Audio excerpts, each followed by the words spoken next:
बड़ा प्रिय है मयूर पिच्छ। क्यों?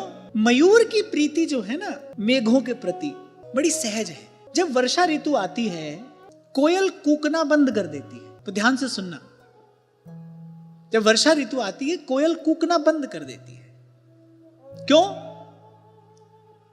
कोयल कहती है भद्रम भद्रम कृतम मौनम कोकिलैर जलदागमे दर्दूरा यत्र वक्तारः तत्र मौनम ही शोभते। मेंढक टर टर कर रहे हैं ना इस समय, बोले मेंढक बोलते हो तो उस समय चुप ही हो जाना चाहिए। व्यवहार की दृष्टि से ठीक है, मूर्खों की सभा में विद्वान को मौन ही रहना चाहिए।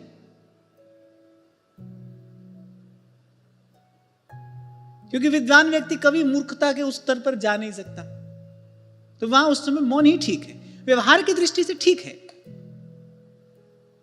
दर्दूरा यत्र वक्तारः तत्र मौनम ही शोभते। पर भाव की दृष्टि से देखिए, भाव की दृष्टि से देखिए। अरे युगल सरकार झूले पर विराजे हैं, गाना चाहिए, और प्रेम से गाना चाहिए, और भाव से गाना चाहिए, और मधुर स्वर में कूकना चाहिए कोयल को, पर कोयल मौन हो जाती है। वर्षा ऋतु आती है कोयल मौन हो जाती है। पर लेकिन मोर को मेंढकों के बोलने से कोई फर्क नहीं पड़ता। मोर पंख फैला फैला कर नाचता है। चातक को भी बादल प्रिय है, पर चातक को बादल से कुछ चाहिए, मोर को बादल से कुछ नहीं चाहिए। कोई बोल रहा है, नहीं बोल रहा, कैसा बोल रहा है,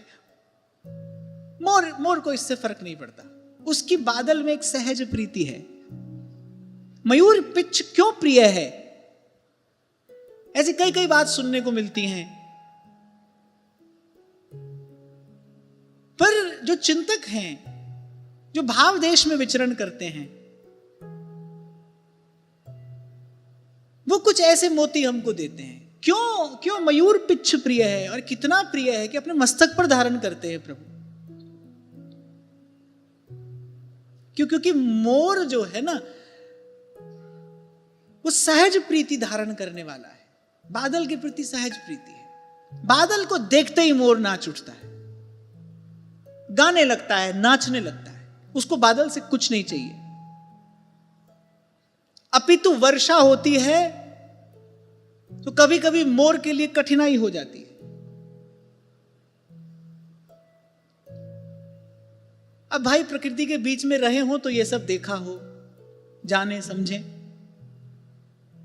ठाकुर जी कृपा से थोड़ा देखा है, वही देखकर आपसे कह रहा हूं। बल्कि जब बहुत जल बरसता है, उससे बहुत अधिक ऊंचा उड़ा भी नहीं जाता, मोर के लिए कठिनाई हो जाती है, पर फिर भी वो प्रसन्न होकर गाना नहीं छोड़ता। बादल को देखते ही नाचता है। वो जानता है कि जब ये बरसेगा तो मेरे लिए विपत्ति हो सकती है, पर फिर भी वो प्रसन्न है, नाचता है, गाता है। बादल को देखकर सहज प्रीति है। इसलिए मयूर पिच्छ प्रिय है। उसके बिना श्रृंगार पूरा नहीं होता। मयूर पिच्छ अपने मस्तक पर धारण करके श्री लाल जी, श्री प्रिया जी से यही कहते हैं कि जैसी मयूर की सहज प्रीति है ना बादल में, ऐसे आप मेरी ओर देखें न देखें, मुस्कुराएं न मुस्कुराएं,